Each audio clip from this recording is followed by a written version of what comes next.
There's a detail that gets lost in almost every popular retelling of the Viking Age. We remember the ships, we remember the raids, we remember the axes and the helmets and the sagas that painted these men as something between warriors and gods. But we almost never stop to ask the most practical question of all. What did they actually walk away with? What did a man get in concrete, physical terms for risking his life on an expedition to the coast of England or the rivers of Russ or the market towns of Frankshamn? The thumbnail on this video shows a Viking standing next to an ATM that reads silver. That's not just a joke. It's closer to the truth than most people realize. Silver was, in many ways, the closest thing the Viking world had to a universal currency, weighed, cut, hoarded, and spent by warriors who understood its value with a precision that would surprise anyone who assumes the medieval world was economically primitive. But getting to that silver, earning it, dividing it, spending it, that process was far more complicated than pulling a card out of the wallet. It involved social obligations, political relationships, physical risk, and a system of compensation that looked nothing like a modern paycheck, but functioned with its own internal logic. This is the story of how Viking warriors got paid, not in myth, in practice. Do you understand the payment system? You first have to understand what kind of people we're actually talking about, because Viking warrior is not one thing, it's at least 3 or 4 overlapping categories of men, each of whom experienced compensation in fundamentally different ways. The first category is the one most people picture, the raider, a free farmer or craftsman who, in late spring or early summer, joined an expedition led by a local chieftain or sea captain. These men were not professional soldiers. They were farmers who could fight, younger sons of landowners with no inheritance waiting and something to prove. Raiding was a seasonal activity, economically rational in a world where arable land in Scandinavia was scarce, winters were punishing, and the margins of survival were tight. You went out, took what you could, came home before the harvest required your hands. Payment was the plunder itself, divided according to rules the crew agreed on before the ships left. The second category is the professional warrior, the herdmother, a member of a chieftain's or king's personal household guard. These men were on something closer to a retainer arrangement. They ate at the Lord's table, slept under his roof or in quarters maintained by his household, and were available for service year-round. Their compensation was not primarily plunder. It was food, shelter, weapons, clothing, gifts of silver, and the social status that came from proximity to power. The third category sits somewhere between the two, the larger organized warband on an extended campaign. Think of the armies that assaulted Paris in 845, or the great heathen army that tore through England beginning in 865. These forces were made up of men from across Scandinavia, fighting together for months or years under leaders who needed to keep them fed, armed, and loyal. How you pay an army that large for that long in a pre-monetary economy, that's a logistics problem that demanded real solutions. Each of these categories involves a different mechanism of payment, but they share a common thread: silver. The hack silver economy is probably the most important thing to understand about how Viking Age compensation actually worked, and it's still not well understood by most people outside academic circles. In the Viking Age, roughly 793 to 1066 CE, Scandinavia did not have a stable, centralized coinage system the way the Carolingian Empire or the Byzantine state did. Scandinavian kings minted coins intermittently, and those coins circulated unevenly. What circulated far more consistently was silver in its raw and semi-processed forms: arm rings, neck rings, ingots, cut coins, fragments of foreign silver, pieces of jewelry that had been chopped into irregular lumps and weighed on small portable balance scales. This system is called hack silver precisely because silver objects were routinely hacked apart to make smaller denominations. An arm ring, which could weigh anywhere from 50 to 200 grams, might be cut into 4 or 5 pieces when a transaction required less than the full ring's value. A coin of the Abbasid Caliphate encountered in enormous quantities through the eastern trade routes via the Volga might be cut in half or into quarters. What mattered was not the shape of the silver, not the image stamped on it, not where it came from. What mattered was the weight. Archaeological evidence for this is substantial. Hoards from across Scandinavia, the British Isles, and the Baltic contain precisely this kind of mixed, fragmented silver. Carolingian denarii alongside Arab dirhams, alongside pieces of jewelry that had been chopped into irregular lumps and weighed on small, portable balance scales calibrated to local standards that varied enough between regions to make exchange a matter of constant negotiation. So when a Viking warrior was paid, a significant part of what he received was weighed silver, not coins in any familiar sense, but measured fragments of a commodity metal that could be turned into jewelry, used to pay tribute, or traded for goods in any market from Dublin to Novgorod. The portability of silver was not incidental. It was the entire point. You could carry your earnings in a pouch at your belt, divide it without losing value, and move it across political borders without explanation. The mechanics of dividing plunder within a raiding party were governed by customs that the Norse sagas describe in varying detail, and that historians have pieced together from multiple sources. The picture is not perfectly clear, but its outlines are consistent enough to work with.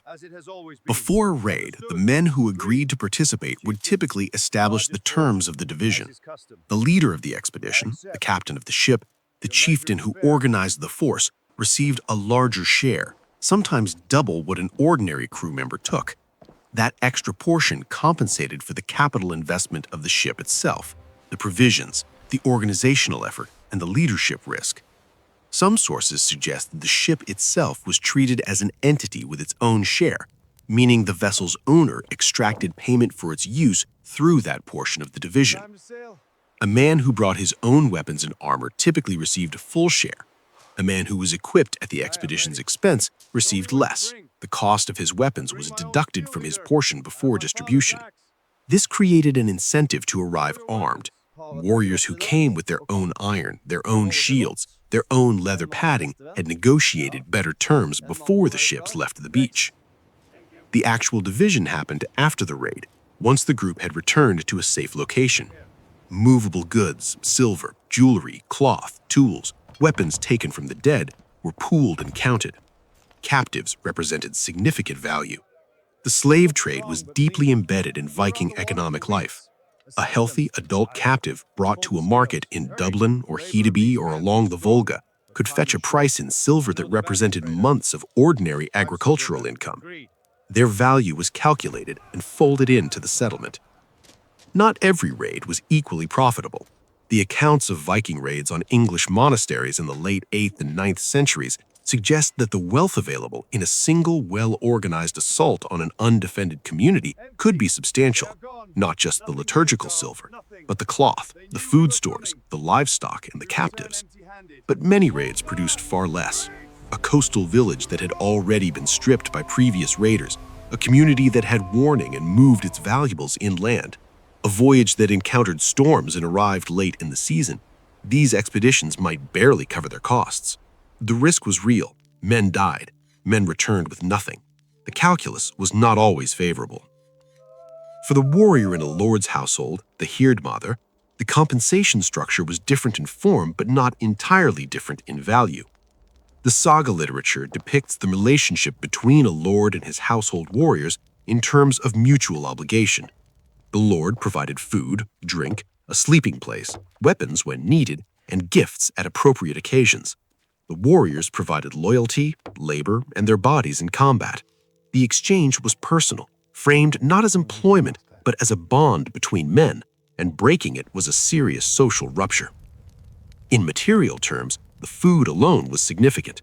Being part of a well-stocked hall meant eating regularly, eating reliably, and eating better than most of the surrounding population during a lean season.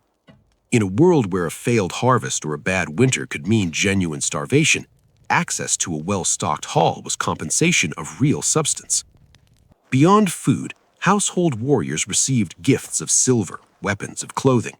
The giving of weapons was particularly charged symbolically. Receiving a sword from a lord's hand was not just payment, it was a public declaration of the relationship, a piece of metal that announced your social position every time you wore it. A good sword represented weeks of skilled labor and significant material cost.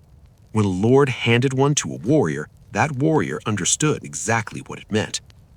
Armorings were another key form of payment and recognition in the household context.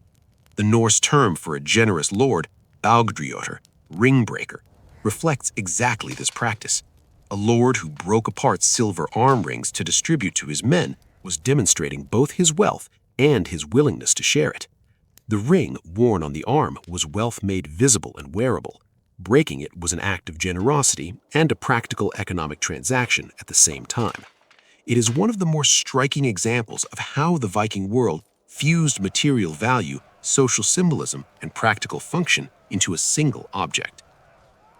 The larger armies, the ones that campaigned for years across England or Francia, faced a different problem. You cannot feed and maintain a force of several thousand men for months at a time on the promise of plunder that hasn't happened yet. You need regular supply. You need a system. The tribute payments that appear repeatedly in the historical record, what the English called Danegeld, were, in part, a solution to exactly this problem. The payments extracted from the kingdoms of England beginning in earnest in the 990s under King Ethelred were massive by any standard of the time. Individual payments recorded in the sources ran into tens of thousands of pounds of silver, figures that historians debate in their precision, but not in their general scale. The numbers were staggering, and the mechanism was clear. This tribute was not just a ransom, it was, functionally, a payroll. The Viking leaders who negotiated these payments used the silver to maintain their armies, to pay warriors who expected compensation for extended service, to purchase provisions, to refit ships, to bind men to continued loyalty. A leader who stopped the flow of silver lost followers quickly. Men who had traveled from Denmark or Norway to raid England were not doing so out of sentiment. The negotiation of tribute, the implicit threat of continued violence that backed the demand, the careful assessment of what a kingdom could pay, required a sophisticated reading of political and economic conditions. These were not men operating on instinct alone. There is also the Eastern dimension, which often gets less attention than the raids on Western Europe, but was economically just as significant. The trade routes running from Scandinavia down through the river systems of what is now Russia, through Novgorod, down the Volga to the Caspian Sea and the markets of the Abbasid Caliphate, or south to Constantinople, were carrying enormous quantities of silver northward by the late 9th and 10th centuries. Arab dirhams flooded into Scandinavia in quantities that have no parallel in the Western trade. The silver hoards of Gotland and Sweden contain coins minted in mints scattered across Central Asia and the Middle East, arriving north in exchange for furs, amber, and slaves. The Varangian warriors who entered Byzantine service, eventually forming the Varangian Guard, the emperor's personal elite troops, were compensated in gold and silver, in land grants, and in court titles. They returned home with Byzantine gold coins that circulated in Scandinavia as prestige objects, useful as gifts between elites and as proof of connections that extended to the edge of the known world. What did a Viking warrior actually do with his earnings? The answer, perhaps surprisingly, was often to save it. The hoard deposits that archaeologists have uncovered across Scandinavia, the British Isles, Ireland, Russia, and the Baltic represent wealth deliberately buried and never retrieved. The reasons varied: hiding assets from enemies, storing savings without a better option, ritual deposit. But the sheer quantity of buried silver tells us that warriors who accumulated significant wealth were careful with it. When they did spend, the options depended on context. In trading, the trade routes running from Scandinavia down through the river systems of what is now Russia, through Novgorod, down the Volga to the Caspian Sea and the markets of the Abbasid Caliphate, or south to Constantinople, were carrying enormous quantities of silver northward by the late 9th and 10th centuries. Arab dirhams flooded into Scandinavia in quantities that have no parallel in the Western trade. The silver hoards of Gotland and Sweden contain coins minted in mints scattered across Central Asia and the Middle East, arriving north in exchange for furs, amber, and slaves. The Varangian warriors who entered Byzantine service, eventually forming the Varangian Guard, the emperor's personal elite troops, were compensated in gold and silver, in land grants, and in court titles. They returned home with Byzantine gold coins that circulated in Scandinavia as prestige objects, useful as gifts between elites and as proof of connections that extended to the edge of the known world. What did a Viking warrior actually do with his earnings?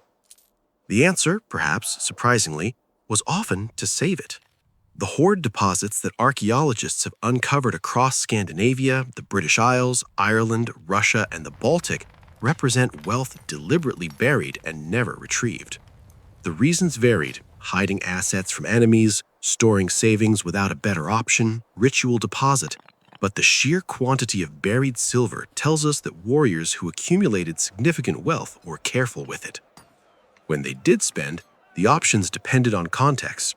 In trading towns like Hedeby in southern Denmark, Birka in Sweden, or Kaupang in Norway, silver could be exchanged for goods from across the known world. Frankish wine, Rhenish glassware, Byzantine silk, English wool. Land could be acquired. A man who returned from a successful campaign with significant silver was a man with options. He could invest in a farm, equip himself better for the next voyage, or extend credit to others in arrangements that functioned like primitive loans. The physical cost of raiding was not small. Men came home with wounds that healed badly or not at all. The salt water and cold of North Sea voyages damaged the body over time. The rowing required to move a long ship built a specific kind of muscle and wore out joints over years of service. Skeletal evidence from Viking Age graves shows patterns of injury consistent with repeated intensive labor combined with combat exposure. A man who had been part of a successful raid in 860 might find himself part of a disastrous one in 862, stranded on a foreign coast with a damaged ship and nothing to show for months of risk. And the silver, when it came, was not always as much as expected. Sagas record disputes over the division of plunder with a frequency that suggests this was a real and recurring conflict. A leader perceived as taking more than his share risked losing his following entirely. Trust was a practical resource, and its loss had material consequences. The Viking warrior who got paid in silver, who weighed it out on small iron scales in the hull of a ship or in the smoky interior of a mead hole, was operating inside a system that was simultaneously ancient and surprisingly sophisticated.